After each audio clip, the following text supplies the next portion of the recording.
ಇರ್ತದ್ರಿ ಅವರು ಶಕ್ತಿ ಅನ್ನೋಕ್ಕಿಂತ ಕೆಲವೊಮ್ಮೆ ತಾವು ಮಾಡಿದ ಸತ್ಯಪ್ಪ ತಾವು ಮಾಡಿದ್ದ ಒಳ್ಳೆಯದಿದೆ ಅನ್ನುವಂಥ ಮಾತುಗಳು ಇರ್ತಾವೆ. ಈ ಬಡವರನ್ನು ಹಿಂದುಳಿದವರನ್ನು ಅದು ಜಾತಿಯಿಂದ ಹಿಂದುಳಿದಂಥವ್ರನ್ನ ಇವರಿದ್ದವರು ಅಷ್ಟು ಪ್ರೀತಿ ಯಾಕೆ ಮಾಡೋದಿಲ್ಲ ಅಂದರೆ ಅವರು ಅದನ್ನು ನೋವು ಅನುಭವಿಸಿರೋದಿಲ್ಲ ಅಂತ. ಹೀಗಾಗಿ ಕೋಟ್ಯಾಧೀಶ್ವರರಿಂದ ಕೂಡಿದಂಥ ಈ ಸಂಸತ್ತಿದ್ದು ವಿಶೇಷವಾಗಿ ಜನರಿಗೆ ಹೆಚ್ಚಿನ ಸವಲತ್ತುಗಳನ್ನು ಕೊಡುವುದರಲ್ಲೇ ಅನುಕೂಲಗಳು ಮಾಡೋದ್ರಲ್ಲ ಇತ್ತೀಚೆಗೆ ಸೋಲ್ತಾ ಇದೆ. ಇಂಥ ಸಂದರ್ಭದಲ್ಲಿನ ಒಂದಿಷ್ಟು ಏನಪ್ಪ ಅಂದ್ರೆ ಈ ಗ್ಯಾರಂಟಿಗಳು ಬಂದುಬಿಟ್ಟು ಇಲ್ಲ, ಇದನ್ನು ಸಹಿತ ನೆನೆಸ್ಬೇಕಾಗ್ಯದ. ಗ್ಯಾರಂಟಿಗಳು ಬರೆದು ಹೋಗಿದ್ರೆ, ಕೇಜ್ರಿವಾಲ್ ತರೆದು ಹೋಗಿದ್ರೆ ಇನ್ನೂ ಕಷ್ಟ ಸ್ಥಿತಿ ಆಗ್ತಿತ್ತು ಏನೋ. ಯಾಕಂದ್ರೆ ಎಲೆಕ್ಷನ್ ಅಂದರೆ ಯಾರನ್ನ ಆರಿಸ್ಬೇಕ್ರಿ, ಎಲ್ಲರೂ ಅವರ ಎಲ್ಲಾದರೂ ಕೋಟ್ಯಾಧೀಶ್ವರನ್ನ ಈಗ ಹಂಗಾಗಿದಲ್ಲ, ಕೋಟ್ಯಾಧೀಶರು ಅಪರಾಧಿಗಳು ಅವ್ರು ಒಳಗೆ ಸೇರ್ಕೊಂಡ್ಬಿಟ್ಟಿದ್ದಾರೆ.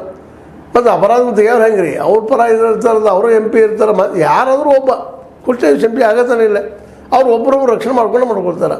ಹೀಗಾಗಿ ಕೇವಲ ದುಡ್ಡಿದ್ದಂಥವ್ರ ಕೈಯಲ್ಲಿ ಮಾತ್ರ ಈ ಸಂಸತ್ ಸಿಗೋದ್ರಿಂದಾಗೆ ಅವರ ಪರವಾಗಿ ಮತ್ತು ಆ ಜನರ ಒಂದು ಏಳಿಗೆಗಾಗಿ ಈ ಸಂಸತ್ತನ್ನು ಉಪಯೋಗ ಮಾಡಿಕೊಳ್ಳುವಂಥ ಘಟನೆಗಳು ಸಾಕಷ್ಟು ನಾವು ಇವತ್ತು ನೋಡ್ತಾ ಇದ್ವಿ.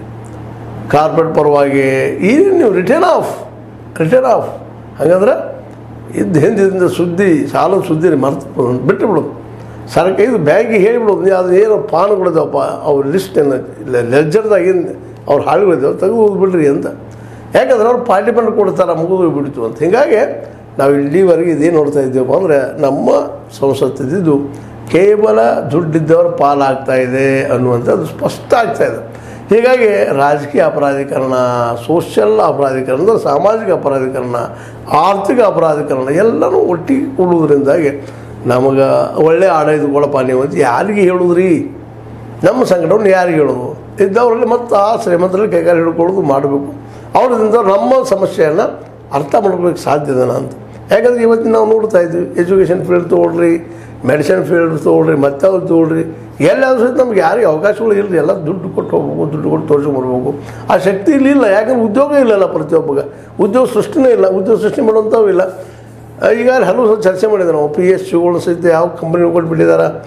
ಇವತ್ತು ರೈಲ್ವೆ ಇರ್ಬೋದು, ಮತ್ತೇನು ಇರ್ಬೋದು, ಬಂದರ್ ಇರ್ಬೋದು, ಯಾವುದು ಬೇಕು ನಿಮಗೆಲ್ಲನೂ ಈ ದುಡ್ಡಿದ್ದವರಿಗೆ ಹಂಚಿಕೊಟ್ಟಿದ್ದರಿಂದಾಗಿ ಇಲ್ಲಿ ಈ ಬಡವ ದುಡಿದು ಒಂದು ಹೊಟ್ಟೆ ತುಂಬಿಸ್ಕೊಳ್ಳೋಂಥವ ಇವತ್ತು ಆ ಅವಕಾಶಗಳನ್ನು ಪಡೆಯೋಕ್ಕೆ ಸಾಧ್ಯ ಇಲ್ಲ, ಒಳ್ಳೆ ಎಜುಕೇಷನ್ ಪಡೆಯೋಕ್ಕೆ ಸಾಧ್ಯ ಇಲ್ಲ, ಒಳ್ಳೆ ಮೆಡಿಸಿನ್ ತೊಗೊಳಕ್ಕೆ ಸಾಧ್ಯ ಇಲ್ಲ. ಆ ರೀತಿಯಾದ ಒಂದು ವಾತಾವರಣ ನಿರ್ಮಾಣ ಆಗಿಬಿಟ್ಟದ್ರಿ ಈ ದೇಶದೊಳಗೆ. ಯಾಕಂದರೆ ಇವರಿಗೆ ವಿಶೇಷವಾಗಿ ಕೋಟ್ಯಾಧೀಶ್ವರಿಗೆ ಮತ್ತು ಅಪರಾಧೀಕರಣಗೊಂಡಂಥ ಮನಸ್ಥಿತಿ ಅವರಿಗೆ ಈ ಜನಸಾಮಾನ್ಯರ ನೋವು ಸಂಕಟ ದಿನ ದುಡಿಯುವಂಥ ಉದ್ಯೋಗ ಇಲ್ಲಂಥ ಜನರ ಮನಸ್ಥಿತಿ ಅರ್ಥ ಆಗಲಿಕ್ಕೆ ಸಾಧ್ಯ ಇಲ್ಲ. ಅವ್ರು ಯಾಕೆ ಆಗಿಲ್ಲ ಅಂತ ಪ್ರಶ್ನೆ ಮಾಡಿದ್ರು ಸಿಂಪತಿ ತೋರಿಸ್ತಾರ. ಅದರ ಪರಿಹಾರಕ್ಕೆ ಒಂದು ಚರ್ಚೆ ಮಾಡಿಕೊಂಡು ಅದನ್ನು ಒಂದು ಸುಸೂತ್ರವಾದಂಥ ಒಂದೇನು ಪರಿಹಾರ ಕೊಡ್ತಾರೆ ಅನ್ನೋದು ಸಾಧ್ಯಗಳು ಭಾಳ ಕಡಿಮೆ ಇದಾವೆ. ಹೀಗಾಗಿ ಕಡಿಮೆ ಇದ್ದಕ್ಕೆ ನಾವು ಇವತ್ತು ಚರ್ಚೆ ಮಾಡಬೇಕಾಗಿದೆ, ಯಾರು ಎಷ್ಟು ಪ್ರಮಾಣದಲ್ಲಿ ಇದ್ದಾರಪ್ಪ ಅಂತೇಳಿ. ಈ ಒಂದು ಅಪರಾಧದ ಹಿನ್ನೆಲೆಯಲ್ಲಿ ಬಂದಂಥವರು ಮತ್ತು ಕೋಟ್ಯಾಧೀಶರು ಈ ದೇಶಕ್ಕೆ, ಇಲ್ಲಿ ಬಡತನಕ್ಕೆ, ಇಲ್ಲಿ ಸಮಸ್ಯೆಗಳಿಗೆ ಪರಿಹಾರವನ್ನು ನೀಡಲಿಕ್ಕೆ ಸಾಧ್ಯನಾ ಅನ್ನುವಂಥದ್ದು. ಯಾಕಂದರೆ ಎಲ್ಲರೂ ತಮ್ಮ ಆತ್ಮರಕ್ಷಣೆಯ ನೆಲೆಗಟ್ಟಿನ ವಿಚಾರ ಮಾಡೋಣ, ನಮ್ಮ ಜನಕ್ಕೆ ಮುಂದೆ ಒಳ್ಳೇದಾಗ್ತದೆ ಅಥವಾ ಒಳ್ಳೇದು ಮಾಡಬೇಕು ಅನ್ನೋದು ವಿಶೇಷ ಭಾಳಷ್ಟು ಕಡಿಮೆ. ಯಾಕಂದರೆ ದುಡ್ಡು ಎನಿಸುವಂಥ ವ್ಯಕ್ತಿಗೆ ದುಡ್ಡು ಇಲ್ಲದವನ ಪರಿಸ್ಥಿತಿ, ಅವ್ನ ದಿನನಿತ್ಯ ಹೋರಾಟ ಅರ್ಥ ಆಗೋದೇ ಇಲ್ಲ. ಹೀಗಾಗಿ ಈ ಒಂದು ರಿಪೋರ್ಟ್ಗಳನ್ನ 7 ಹಂತದ ರಿಪೋರ್ಟ್ಗಳನ್ನ ಮುಂದಿಟ್ಟಿದ್ದೀನಿ ನಾನು ಇಲ್ಲಿವರೆಗೆ.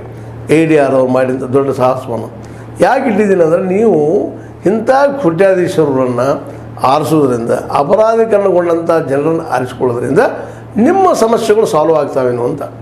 ಯಾಕಂದರೆ ಇಲ್ಲಿವರೆಗೆ ನೋಡಿದ್ರು 70 ವರ್ಷದ ಇತಿಹಾಸ. ಈಗ ಮೋದಿಯವ್ರು ಹಿಡ್ಕೊಂಡು ಹೇಳ್ತಾ ಇದ್ದೀನಿ ನಿಮಗೆ 75ನೇ ವರ್ಷದ. ಇವರು ಯಾವ ಆಡಳಿತದಲ್ಲೂ ಜನಪರವಾದಂಥ ಮಾತಾಡ್ತಾರೆ ಅಷ್ಟೇ, ಒಳ್ಳೊಳ್ಳೆ ಮಾತುಗಳು ಮಾತಾಡ್ತಾರೆ. ಇದಕ್ಕೇನು ಕೇಜ್ರಿವಾಲ್ ಬರೋದು ಪೂರ್ವ ಮ್ಯಾನಿಫೆಸ್ಟೋ ಕೊಡ್ತಾಯಿದ್ರು. 5 ವರ್ಷದ ನಂತರ ಈಗ ಏನು ಎಲೆಕ್ಷನ್ ಟೈಮ್ದಾಗ ಕೊಟ್ಟು ಹೋಗಿಬಿಡ್ತಿದ್ರು, ನೀವು ಮತ್ತೆ ಅವ್ರು ಹಿಡಿಬೇಕಾದ್ರೆ ಮುಂದಿನ 5 ವರ್ಷ ವೇಟ್ ಮಾಡಬೇಕಾಗಿದೆ.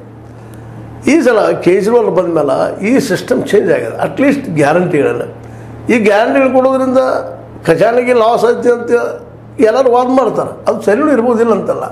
ಆದರೆ ಇದಕ್ಕೆ ಪೂರ್ವದ ಇಲ್ಲಿವರೆಗೆ ಎಲ್ಲ ಬಜೆಟ್ಗಳು, ಈ ದೇಶದ ಎಲ್ಲ ಬಜೆಟ್ಗಳನ್ನು ತೆಗೀರಿ, ಒಂದಲ್ಲ, ನೆಹರೂರವ್ರು ಹಿಡ್ಕೊಂಡು ಇವತ್ತಿನವರೆಗೆ ಬಜೆಟ್ಗಳನ್ನು ತೆಗೀರಿ, ಯಾವ ಬಜೆಟ್ ಇದ್ದಿದ್ದು ಸಾಲಿಲ್ಲದ ಒಂದು ತೋರಿಸ್ರು ನಮಗೆ ಅಂದರೆ ತೋರಿಸಿ. ಹೌದು, ಈ ವರ್ಷ ಆಗಿಲ್ಲ, ಈ ವರ್ಷ ಸಾಲಿಲ್ಲ, ಈ ವರ್ಷ ಸಾಲಿಲ್ಲ.